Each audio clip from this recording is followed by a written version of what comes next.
Welcome back. In this next story, we'll join Ken Winkler, who recently met up with environmental specialist James Vernon to see how the port is improving its storm drain system to help keep our harbor clean.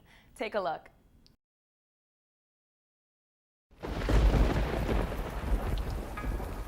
The Port of Long Beach created a stormwater pollution prevention program in 1992 that sets best management practices for anyone working at the port to prevent contaminants from entering the harbor. That's why storm drains are so important here at the port, where heavy industrial activity is the norm. I'm Ken Winkler, and today we're going to see how the variety of storm drains located throughout the Port of Long Beach help to prevent pollutants such as dirt, oil, and litter from entering the harbor waters. But since this is midsummer and there isn't a cloud in sight, we had to call on some help to see how these things work. Let's check it out. Unlike the sewer system that's connected to your house, water that flows into a storm drain goes directly into the ocean untreated. This is especially important since the 3,200 acres of port land is mostly paved, and when it rains, that water drains directly into the harbor instead of being absorbed by soil. So now I'm here with James Vernon, who is an environmental specialist at the Port of Long Beach. James, nice to meet you. Nice to meet you too. So how many storm drains roughly are there throughout the Port of Long Beach? Well, throughout the harbor district, we have roughly 1,500 storm drains, all strategically placed in different areas to prevent flooding and drain out stormwater. So during that first storm of the winter season, where is all that water flowing to? All the water flows pretty much to San Pedro Bay. However, we've been retrofitting them with certain devices that are specifically designed to target different pollutants. Okay, so I'm here with Ramon, and Ramon, I need you to explain to me exactly what this is. This is a pretty amazing device just for a storm drain here. That is correct. The unit's called, it's ARS, that's, a lot of people know him. That stands for Automatic Retractable Screen.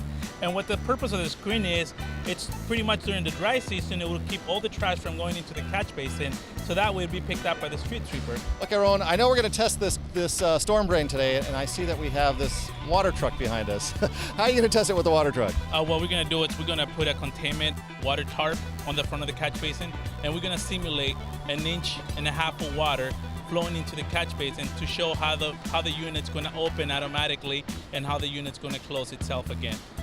So are these units, these are something I understand you guys actually make yourselves. It's not something you can go to Home Depot and buy.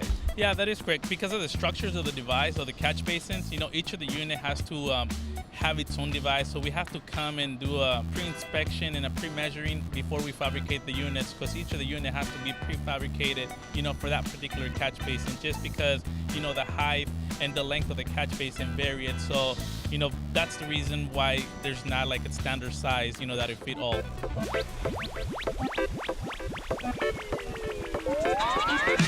So James, what's the next type of storm drain we're going to see? We're going to go take a look at an oil sediment separator. They're designed to kind of filter out oil and trash, any kind of floatables, as well as sediment. They'll remove heavy metals. They're more robust systems.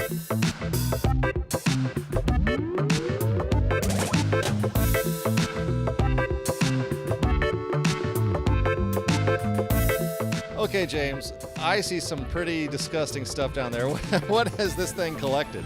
Well, it's collected oil, mud, sediment, trash, heavy metals, basically most of the pollutants that we're concerned about here at the Port of Long Beach polluting the ocean. And instead of it running through the system like it normally would, it's been collected here so that we can easily clean it out. Now, James, looking at the water quality in the harbor today, I see that it's pretty clear, but I also hear from a lot of people that it's a lot better than it used to be. Well, there's been dramatic improvements in the water quality since the 1960s, and moving forward, we're working really diligently to make sure that those improvements continue and we have the cleanest water possible here. That's awesome. Well, I appreciate the tour and seeing these gritty storm drains up close, and let's get out of here. My pleasure. There is a large and diverse population of wildlife in the harbor, and these improved storm drains will significantly improve their habitat.